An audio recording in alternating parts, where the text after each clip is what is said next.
Fala, galera do nono ano! Como é que vocês estão? Tudo bem? Olha lá, ó. Aula 5. Bora? Então vamos. Religiões. Muito bem. Será que religiões têm a ver com ancestralidade? Demais, né?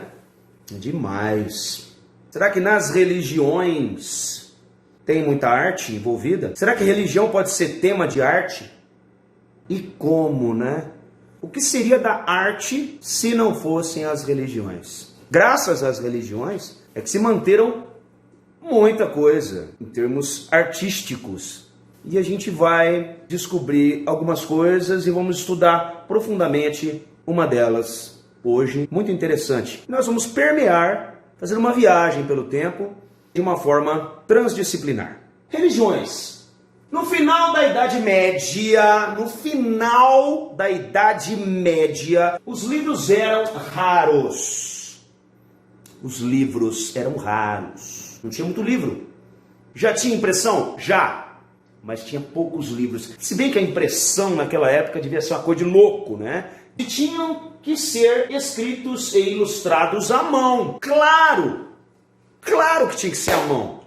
Porque se a impressão era uma porcaria, como é que você ia fazer um livro bonito com uma impressão que não era de qualidade? Tinha que ser à mão. Tinha que ser à mão, para ter qualidade. Ou a qualidade pretendida pelo autor. Na maioria das vezes, tratavam de temas religiosos. E cá entre nós, quando você faz algo para Deus, você capricha, né? Você faz bonito. E nós vamos ver isso daí. Como este exemplar que a gente vai ver, a Bíblia de Lisboa. Bíblia de Lisboa. Nós vamos ver que esse livro não é apenas um livro. É uma verdadeira obra de arte que a religião proporcionou. É um testemunho da vida cultural dos judeus que se instalaram em Portugal. Os judeus portugueses, que chama Lisboa, que é a capital de Portugal, é Lisboa. Isso no ano de 1496. Quer dizer, o Brasil foi descoberto em 1500, então 4 aninhos antes do Brasil ser descoberto, esse livro foi produzido, finalizado. Época em que a Inquisição foi instaurada no país. A Inquisição foi instaurada em Portugal. A Inquisição foi um período de julgamento religioso. Quem não se adaptava aos dogmas católicos era considerado herege e era condenado pelo governo. Nós vamos estudar isso aí um pouquinho mais profundamente. Mas a Inquisição foi um processo estabelecido pela Igreja Católica. Isso começou na Europa. A partir do século XIII. Então, 1201 até 1300. O século XIII. Então, no início do século XIII, começou a Inquisição na Europa. Europa, você sabe, né? Lá, Portugal, Espanha, Inglaterra, França, que acarretou na expulsão de grupos judaicos, conversões forçadas ao catolicismo e assassinatos, seria a palavra mais exata, ou execuções. Execuções em nome da fé. Os judeus tinham uma visão da palavra de Deus. E essa visão que os judeus tinham não era a visão que os católicos tinham. Só que como o catolicismo ele era a maioria e muito forte na Europa nessa época, o catolicismo dominava a sociedade, então eles estipularam que se os judeus não se convertessem ao catolicismo, eles iam sofrer sanções, iam poder ser expulsos do país. Vieram muitos judeus expulsos da Europa para o Brasil. Teve sim uma inquisiçãozinha assim aqui no Brasil, até 1590, 1591, teve também inquisição no Brasil, que recentemente disseram que foram poucas condenações, mas não foram não, viu? Inclusive tiveram condenações de brasileiros na Europa. Tá? Uma loucura. De judeus aqui do Brasil também, que vieram para cá, da Europa para cá, fugindo da Inquisição. Olha que loucura. o manuscrito em hebraico, quer dizer, essa Bíblia de Lisboa, que é uma verdadeira obra de arte, que a gente vai estudar mais profundamente, foi escrito em hebraico. Em hebraico, que é uma língua que os judeus chamam de língua sagrada, que diz que é a língua que foi escrita a Bíblia, o Velho Testamento. Foi escrito em hebraico, foi ornamentado em delicadas pinturas e algumas frases foram escritas em linhas circulares. Uma decoração no início do capítulo, com aquelas letras todas decoradas, né? E nós vamos dar uma olhadinha nessa decoração muito peculiar desses livros, todo feito à mão. Aí a gente fica imaginando o trabalho que teve para fazer aquilo. Que loucura! Bom, quando eu falo que esse livro foi escrito no início da Idade Média, eu falo, cara, o que foi a Idade Média? O que foi a Idade Média? Ou que a gente fala de Idade Medieval. Idade Medieval. Então foi um período da história da Europa, uma história europeia. Não é africana, não é asiática. Europeia. É uma história europeia. Entre o século V e o século XV. Quer dizer, entre 501 até 1500. Então, quando o Brasil foi descoberto, foi mais ou menos a data que a Idade Média estava terminando. É um período que se inicia com a queda do Império Romano do Ocidente. O Império Romano dominou todo o Ocidente ali, né? Toda a parte da Europa ali. Com a queda do Império Romano, com o enfraquecimento do Império Romano, é que começou a Idade Média. E termina durante a transição para a Idade Moderna. Então a Idade Média termina nessa transição para a Idade Moderna, que é quando ocorreu a tomada de Constantinopla, que tem esse nome por causa do imperador Constantino, que foi um imperador cristão, que implantou o cristianismo ali no Oriente Médio. Hoje Constantinopla mudou de nome, chama Istambul, e é uma grande cidade ali da Turquia. Os turcos otomanos dominaram Constantinopla, que até então era dominada pelo imperador Constantino, que era o imperador romano. Então, com a queda também da força romana ali na Turquia, se instaurou a Idade Moderna, incluindo assim o Renascimento e a Era dos Descobrimentos. Então, veio a Era do Renascimento. Na pintura, nós falamos aí de Leonardo da Vinci, Michelangelo, né? Renasceu a Era Greco-Romana, de produção artística, com aquele realismo fantástico dos gregos e romanos. E também dos grandes descobrimentos, quando os grandes navegadores, Colombo, Cristóvão Colombo, Pedro Álvares Cabral, vieram aqui para o Brasil, e também Cristóvão Colombo, quando descobriu a América, incluindo as viagens que Colombo fez a caminho das Índias, né? Inclusive por Vasco da Gama, também foi o grande navegador, isso em 1498. A partir daí é que se instituiu, é que se terminou a Idade Média. A Revolução Francesa foi um marco também nesse sentido do término da Idade Média. Então a Idade Média é um período intermediário da divisão clássica da história. Então termina ali a questão clássica da história ocidental em 3 períodos. A Antiguidade, que está lá os gregos, romanos, a questão do Império do Egito, a Idade Média, que esse livro, essa Bíblia que nós vamos estudar agora, essa verdadeira obra de arte, foi escrita na Idade Média, e também depois a Idade Moderna, com as grandes navegações, né, com a Revolução Francesa, se instaurou a Idade Moderna. Olha só, tá aqui. Gente, não dá pra gente imaginar um negócio desse. Aqui no telão essa página aqui da Bíblia, essa página aqui que vocês estão vendo, é a página do Gênesis. Página do Gênesis. Para quem não é muito estudioso na questão da vida de Cristo, da Bíblia, o Gênesis é o primeiro livro da Bíblia. Conta o nascimento de tudo, né? Do mundo, em que se descreve a criação do universo. É como um comentário sobre a criação do mundo que está no Antigo Testamento. Então é a Bíblia de Lisboa, Portugal. Escrita em Portugal, em Lisboa, em 1942. E hoje essa Bíblia de Lisboa está no British Library. Quer dizer, Biblioteca Britânica.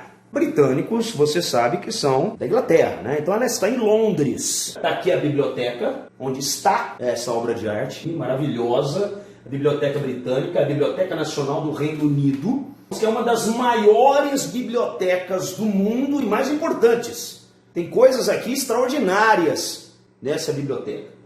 Então, atualmente, o seu acervo possui aproximadamente 150 milhões de itens, e a cada ano incorpora-se coleções, cerca de 3 milhões de itens novos por ano. É inacreditável isso aqui. Não é um livro virtual, é livro físico. Você pega na mão, você sente a textura. É maravilhoso. Bom, então vamos ver. Reino Unido. O que é Reino Unido? O que é Grã-Bretanha? O que é Inglaterra? Não sei.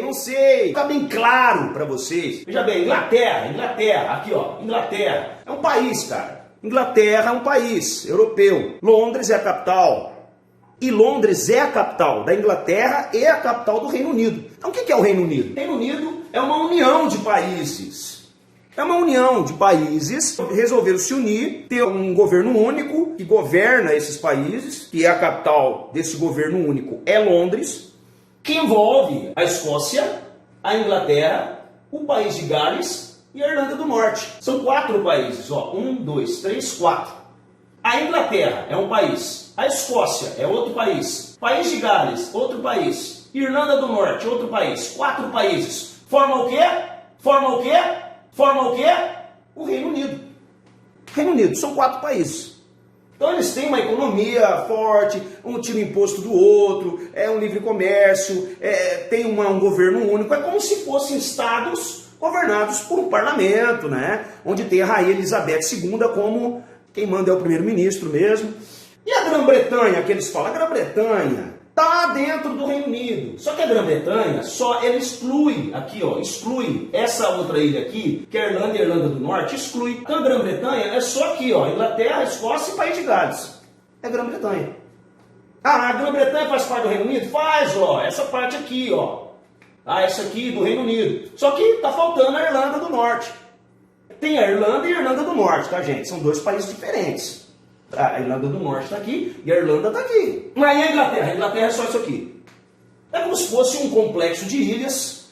É tudo ilha. Bem ali no norte da Europa. A biblioteca fica em Londres, que é no Reino Unido, mas também é na Inglaterra e também é na Grã-Bretanha. Vamos efetivamente falar aqui da Bíblia de Lisboa. A Bíblia de Lisboa. Olha isso aqui. Olha isso daqui. Olha que beleza. Tudo à mão. Fios de ouro. Veja bem, a Bíblia de Lisboa contém o texto complemento dos 24 livros da Bíblia hebraica, mais comentários e uma lista dos 613 mandamentos da Torá. A Bíblia, ela tem 24 livros, 24 contextos que são organizados dentro de 613 mandamentos da Torá. A Torá é o texto sagrado do judaísmo. O judaísmo é uma religião. Por isso que chamam judeus, porque são adeptos ao judaísmo, que é diferente do cristianismo. Os cristãos perseguiam os judeus, porque os judeus, eles eram muito ricos, os judeus. Imagina só, os caras saíram lá do Oriente Médio, foram para a Europa, eles eram comerciantes fortes, chegava lá, eles eram bons de comércio. Então faziam uma loja bonita, vendiam muita coisa, né? Eles começaram a crescer ali de uma forma comercial muito grande na Europa. E aquilo começou a crescer os olhos de quem? Da nobreza, dos reis de Portugal, da Espanha. Falou, opa, eu quero esse dinheiro desse povo aí. Já não basta esses impostos aí. Eu quero tudo deles. O governo, ele viu ali na Inquisição, que perseguiu os judeus, uma possibilidade de matar esses judeus e pegar os bens deles. Então a Inquisição não foi uma ideologia apenas religiosa, de perseguir os hereges, de perseguir aqueles que eram contra os dogmas católicos. Não! Tinha uma questão política por trás da Inquisição. Até os nobres, que perdiam seus direitos, às vezes sem motivo, ia lá, pegava o cara, não, você é herege. Não, vai morrer, tudo que você tem vai pro governo. Era para pegar os bens daquele povo. Entendeu? O povo começou a sumir, velho. Sumir da Europa e veio tudo pro Brasil também. O texto sagrado do judaísmo é a Torá. É o texto sagrado do judaísmo, que os cristãos conhecem muito bem. Porque a Torá nada mais é do que o Velho Testamento. O Velho Testamento é a Torá. É a mesma coisa. Só que o Velho Testamento é antes de Cristo. O Novo Testamento já é com Cristo. Então, é o Antigo Testamento para os cristãos. A Torá dos judeus. O Pilatos, né, na época, Pilatos, você vai lavar a mão, aí condenou Jesus Cristo, né? Não, solta Barrabás, condena Jesus. Aí o Pilatos pergunta para os judeus, mas vocês querem que eu mate o rei dos judeus? Vocês querem que eu mate o rei de vocês? Jesus tinha ideias diferentes do Antigo Testamento. E os judeus não estavam querendo aceitar Jesus e aquelas ideias de amor que ele trazia, eles não estavam querendo aceitar. Eles não aceitavam que Jesus era o Messias. Os judeus até hoje, eles esperam a chegada do Messias. Eles não acreditam que Jesus é o Messias. Quem acredita são os cristãos. Entendeu? Que acreditam no Novo Testamento. Os judeus não. Os judeus ainda acreditam que o Filho de Deus ainda está por vir. O cristão não. Acredita que ele já veio. Então os judeus acreditam que Deus entregou as leis contidas naqueles 5 livros ao profeta Moisés. Isso antes de Cristo. Tinha um profeta, Moisés, que é o que os judeus acreditam. Para eles, para os judeus, é Moisés. Moisés é o cara. Entendeu? Que pegou as leis contidas nos livros, né, no Monte Sinai. Foi lá no Monte Sinai, Moisés pegou as leis de Deus. Moisés é que recebeu as leis de Deus do Velho Testamento. Foi Moisés, antes de Cristo. Aí Moisés escreveu o Velho Testamento, que é a Torá, que é o que os judeus acreditam. Então a Torá é composta pelos primeiros 5 livros da Bíblia hebraica, chamada pelos cristãos de Antigo Testamento. Que esses 5 livros é dividido em Gênesis, que é aquela página que a gente viu, da criação do mundo, Êxodo, Levítico, Números e Deuteronômio. São as partes divididas do Velho Testamento, que é a Torá. Tá? Essa aqui é uma imagem da Torá, que está na Bíblia também. A Bíblia tem o Velho Testamento. Então quem é cristão conhece muito bem a Torá. Quem é cristão conhece muito bem a Torá. A Torá é o Velho Testamento. Mas parou aí, os judeus pararam aí. Os cristãos continuaram. Então a Torá é utilizada tanto na religião judaica, que é o que eles acreditam, quanto na religião cristã. Os cristãos acreditam também na Torá. Só que depois de Cristo continuou a história. O Messias veio, o Filho de Deus veio e mudou um pouco aquele Deus tão terrível, né? Aquele Deus maldoso, aquele Deus... Não, Jesus falou, não é bem assim. Não, mas não pode trabalhar no sábado. Não, pode sim. Jesus era paz e amor. Não, pode trabalhar no sábado, não é bem assim. Não, mas não pode... Não, mas quem não errou, atire a primeira pedra. Então Jesus já veio com uma mentalidade mais de amor. E os judeus não gostaram muito disso aí não. Falaram, pera um pouquinho, né? Também não é assim, pô. Você está deturpando a palavra de Deus. Por isso que eles não acreditavam no Jesus. E também na religião islâmica. Islâmica. A Torá está nas 3. A Torá, que é o Velho Testamento, está na judaica, está na cristã e está na islâmica. O islamismo segue o Alcorão, que é um outro livro sagrado, que é baseado na Torá, mas foi escrito por Maomé, que foi outro grande profeta. Para o islamismo, que é outra religião, é o Maomé. Para os judeus é Moisés. Para os cristãos é Jesus. E para o islamismo é Maomé. Esses são os caras. Quem acredita, quem segue a religião islâmica é chamado de muçulmano. Quem segue a religião católica é católico, é cristão. Quem segue o islamismo é muçulmano. Não interessa onde ele mora. Segue o islamismo? É muçulmano. Então os muçulmanos acreditam que o verdadeiro Filho de Deus, Alá, é que reescreveu a Bíblia cristã. Maomé foi o Cristo do islamismo. Ele teve uma nova visão da Torá, uma nova visão do que foi escrito no Velho Testamento. Só que ele incorporou, assim como Jesus incorporou umas coisas, Maomé também, segundo ele, incorporou algumas coisas. E aí criou-se o Alcorão, que é o livro do islamismo. Ele colocou algumas leis que as pessoas têm que seguir na vida, coisa que não tem no cristianismo. Por exemplo, umas leis, a Bíblia não fala isso. sobre como um muçulmano, o indivíduo, ele pratica o Islã. É uma prática o islamismo, ele tem que praticar no seu dia a dia, no seu cotidiano, ele tem que fazer algumas coisas. Peregrinação a Meca, tem que de uma vez na sua vida você tem que fazer isso, ou você tem que todo horário, ou todo tal dia tem que fazer uma oração, seja lá onde você estiver. São dogmas que você tem que seguir no islamismo. Para você entender um pouco mais sobre esse negócio de judeu, de cristão e de muçulmano, pode escrever no YouTube assim, diferença entre cristão, judeu e muçulmano, QQD. É um vídeo rápido, coisa de 2, 3 minutos. Você vai entender bem essa diferença, se é que você não entendeu com a minha explicação. As páginas da Bíblia de Lisboa, do início ao fim, são mais ornamentadas do que as outras. Não se tratam de textos bíblicos, mas comentários. Elas têm grandes margens ornamentadas, florais em fios de ouro. Então, na verdade, essa Bíblia escrita pelos judeus tem as partes do Velho Testamento? Tem. Só que, além disso, tem vários comentários. Comentários sobre o que está escrito no Velho Testamento. Sobre a visão dos judeus a respeito do Velho Testamento, da Torá. Todas ornamentadas, decoradas, com flores e também fios de ouro. Olha, tudo à mão. Olha que coisa maravilhosa. Olha o hebraico aqui, ó. Olha que letra linda. Eu acho tão bonito o hebraico.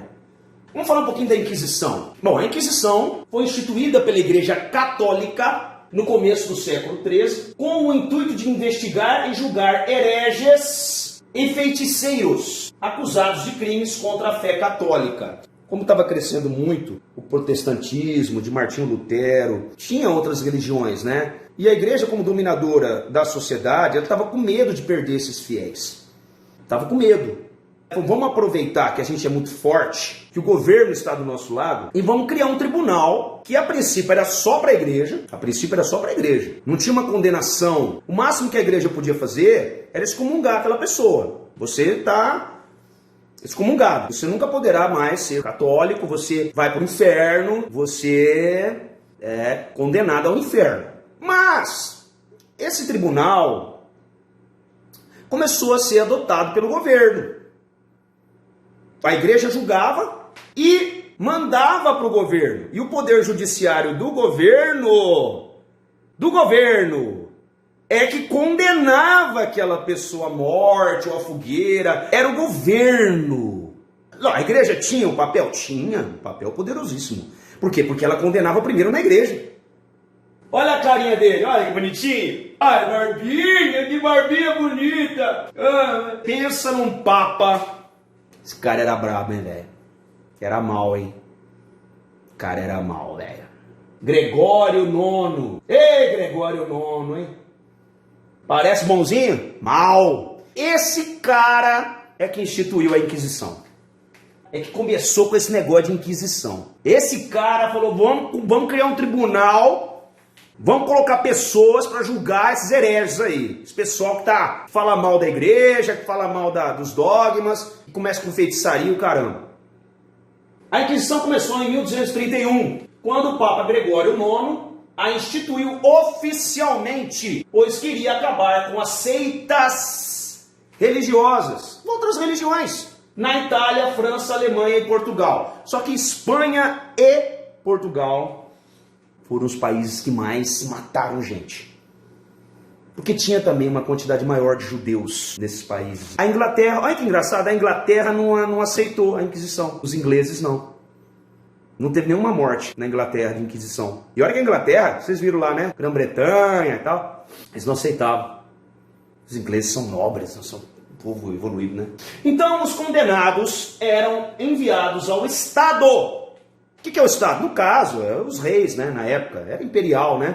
Rei da Espanha, o rei de Portugal. Então a igreja condenava o cara. Não, você é herege. Você fez macumba. Não. Você é condenado. Vai pra lá. Aí mandava pro Estado julgar. Aí o Estado julgava. Se a pessoa não se convertia, porque ela tinha que se converter. Se ela falasse, não, eu sou cristão. Bom, beleza, então. Agora, se ela falasse, não, eu sou cristão, não gosto de Cristo, não, quero morrer. Então, aí eles sentenciavam essa pessoa às leis da época, que ia de uma tortura até a morte. Então a ideia era converter forçadamente um judeu e muçulmano ao catolicismo. Aqui tem um tribunal, tá? Um tribunal daquela época lá. Lógico, de uma forma idealizada, né? Tá muito bonito isso aqui. Não existia naquela época a prática de manter uma pessoa presa. A ideia não era prender uma pessoa e deixá-la presa. Na Europa não tinha esse costume. Não existia a prática de mandar para cadeia por crimes cometidos de qualquer natureza. Não se prendia uma pessoa. Então eu fazia o que com a pessoa? Ou matava, ou torturava, ou punha na fogueira. Ou extraditava, mandava a pessoa para fora do país. Esse negócio de prender a pessoa tornou-se comum a partir do século XVIII. De 1700 a 1800. Olha que a Inquisição começou em 1200. Esse negócio de prender a pessoa só em 1700, 1800. Prender a pessoa, prisão perpétua, essas coisas não tinha. Então era comum a aplicação de penas pelo próprio governo, de tortura, pena de morte, assim como a fogueira. A fogueira já era utilizada. Era para matar qualquer pessoa, qualquer bandido, filho da mãe, que era condenado. Então era também para a fogueira. A fogueira era uma das formas de condenação do governo imperial. O governo imperial era muito terrível. Tanto é que nós temos aqui no Brasil quem que morreu de uma forma muito trágica e que serviu de exemplo para o Brasil? Tiradentes. Joaquim José da Silva Xavier. Tiradentes, onde o Império Português esquartejou o cara e pendurou os pedaços dele pela cidade de Ouro Preto. Pendurou a cabeça, o braço, a perna no caminho ali que ele fazia. Então, uma loucura. Que mostra uma pessoa sendo queimada. Mas não precisa ser necessariamente numa fogueira santa. Não, era um tipo de condenação do Império. Aqui, ó, outro tipo de condenação, ó, também de fogueira. Aqui é a representação de uma pessoa que foi morta na fogueira. Aqui já foi na época da Inquisição. Então a utilização de fogueira tinha um significado religioso, uma vez que o fogo simbolizava a purificação. Então, geralmente, quando uma pessoa era condenada pela Inquisição à morte, porque podia ter outras condenações. Então a morte não era uma condenação comum, era a máxima, condenação máxima era a fogueira, tá? Mas tinha outras condenações. Se a pessoa fosse condenada à morte, geralmente o Estado, o Império, eles condenavam a fogueira. Por quê? Porque a fogueira era o símbolo da purificação. Quando a pessoa ia para a fogueira, a alma dela seria purificada. Então a sua alma era purificada. Então os inquisitores portugueses fizeram 40 mil vítimas. Só os portugueses. Das quais 2.000 foram mortas na fogueira. Ó, 40 mil pessoas foram condenadas na Inquisição. Na fogueira, 2.000 pessoas. Então na Espanha, até a extinção do Santo Ofício era o nome da pena, por Inquisição. Você foi penalizado pela Inquisição, então você vai sofrer pelo Santo Ofício. Em 1834, estima-se que quase 300 mil pessoas, 300 mil pessoas tenham sido condenadas e 30 mil pessoas executadas. Então quer dizer, das 300 mil, 30 mil foram mortas. Então não tinha apenas a morte. A morte, pela Inquisição, era o grau máximo de condenação. Esse cara aqui, ele conseguiu sair da fogueira santa. Aí ele morreu de velhice mesmo. Sabe quem que é esse cara aí? Um dos maiores cientistas que o mundo já teve. Que viveu na época da Inquisição. Galileu Galilei. Cientista que disse que a Terra era redonda. Você é herege! Vai morrer! Eu estou provando que a Terra é redonda. Você é herege! Vai morrer! Foi julgado pela Inquisição, quase foi morto, quase foi condenado. Ele se saiu bem, mas muitos cientistas foram mortos. Porque tudo que você falava fugia dos padrões, você era herege, você não podia falar nada. Eu tenho uma cura da tuberculose. Herege! Sabe umas coisas de louco? Herege! Infelizmente, né? Herege! Bom, então esse movimento, que é a Inquisição, tornava cada vez mais poderoso, né? E este fato atraiu os interesses políticos, é aquilo que eu falei. Tinha interesses comerciais. Durante o século XV, o governo espanhol se aproveitou desta força para perseguir os nobres, quer dizer, os próprios nobres do Império Espanhol. Sabe quando tinha um nobre que o rei não gostava?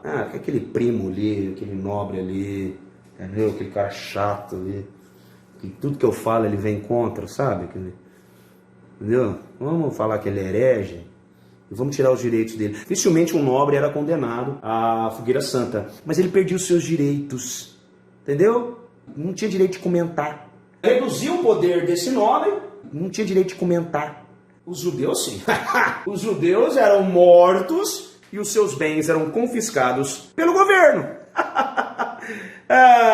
Vamos lá. Em muitos casos também queimavam-se em praças públicas os livros avaliados pelos inquisidores como símbolos do pecado. Gente, aí eu fico pensando, os livros, que eram os casos dos livros dos judeus, os livros do islamismo, eles eram queimados em praça pública. Eu fico imaginando como que essa Bíblia de Lisboa conseguiu sobreviver. Imagina, gente, ela de certo foi muito bem guardada. Foi a primeira Bíblia do Velho Testamento. Ela foi feita com tanto carinho, com tanto ornamento, com tanto ouro. Você imagina a peregrinação dessa Bíblia? Como ela foi cuidada, como ela foi escondida. Extraordinário, né? Ela foi escrita em hebraico. O hebraico é uma língua que a Bíblia original, a Torá, que os judeus consideram ter sido escrita na época por Moisés. O Velho Testamento foi escrito por Moisés. Já falei, Moisés é o cara dos judeus, não é Jesus não. Na época Torá, o Velho Testamento foi escrito por Moisés, segundo lá no Monte Sinai, que ele recebeu as palavras de Deus, e escreveu em hebraico.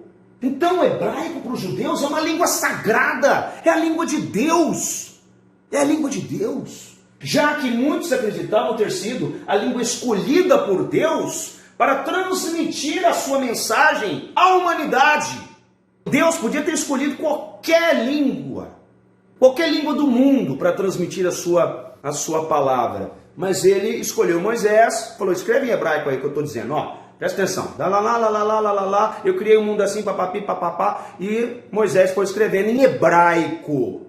Papapi, papapá, papapi, papapá, que é essa linda letra, que é a letra ornamentada na Bíblia de Lisboa. Isso há 3.300 anos atrás. O Velho Testamento foi escrito há 3.300 anos atrás, muito antes de Cristo nascer. Muito antes. Olha que bonito, olha que bonito. Olha que letra linda, gente. Olha que coisa maravilhosa. Esse aqui é o hebraico. Olha que bonito. Quer dizer Deus, ô Deus. Está escrito aqui. Jerusalém teve 3 destruições totais da cidade. Cidadezinha perseguida, hein? Pelo amor de Deus. 3 povos destruíram a cidade. Depois ela foi reconstruída. Mas a primeira destruição de Jerusalém, que aconteceu em 607 antes de Jesus nascer, 607 anos antes de Jesus nascer, o hebraico clássico, nessa época aqui, ele foi substituindo pelo uso diário do aramaico, que é esse aqui. Que é bem parecido com o hebraico, não é? Por isso que dizem que Jesus falava e escrevia em aramaico. Por quê? Porque o aramaico, em 607 a.C., quando Jerusalém foi destruída, destruíram também o hebraico. Falaram, destrói essa cidade, destrói essa língua aqui. O hebraico foi substituído pelo aramaico. Falaram, destrói tudo. Porque o hebraico não tinha vogais. Era até difícil de falar. Já o aramaico já tinha vogais, era uma escrita mais fonética. Já dava para escrever e falar. Provavelmente os apóstolos de Cristo já escreveram um Novo Testamento em aramaico. E o Velho Testamento foi escrito em hebraico. Então a Bíblia de Lisboa, essa obra de arte magnífica, foi escrita em hebraico, em 184 folhas. Cara, você imagina 184 folhas escritas à mão de uma forma extraordinária. Olha só que coisa magnífica. Não era papel, brother. Não era papel. Essas folhas eram de couro de vitelo. Olha que loucura, cara. Couro. Pra quem não sabe o que é vitelo, vitelo é um boi de até 6 meses. É um bezerro. Tanto é que a carne do bezerro é chamada de vitela. E ela está amplamente decorada com iluminuras. O que são iluminuras? São essas... Sabe quando inicia um capítulo, aí eles fazem um desenho, a letra toda bem grandona assim, bem ornamentada. Não sei se é um T, um D, não sei que letra que é, mas eles faziam aquela letra muito mais decorada, com fios de ouro pintada, lá. Então isso são iluminuras. São essas letras decoradas de forma diferente, bem mais rebuscadas. Iluminuras. E aqui é a capa. Essa é a capa da Bíblia de Lisboa, que tem o símbolo do judaísmo. O símbolo do cristianismo é a cruz. O símbolo do judaísmo é essa estrela de 6 pontas. 1, 2, 3, 4, 5, 6. É o símbolo do judaísmo. Tá ok? Dá uma pausa aí, tá? E copia esse link aqui, que você vai ver a Bíblia de Lisboa passo a passo, bem, você vai dar zoom e vai ver as páginas bem de pertinho, numa leitura virtual, e ver a maravilha que é essa obra de arte feita pelos judeus. Coitado dos judeus, né? Muito obrigado pela atenção, espero que vocês tenham gostado. Vamos conversar na sala de aula. Um beijo para vocês, valeu!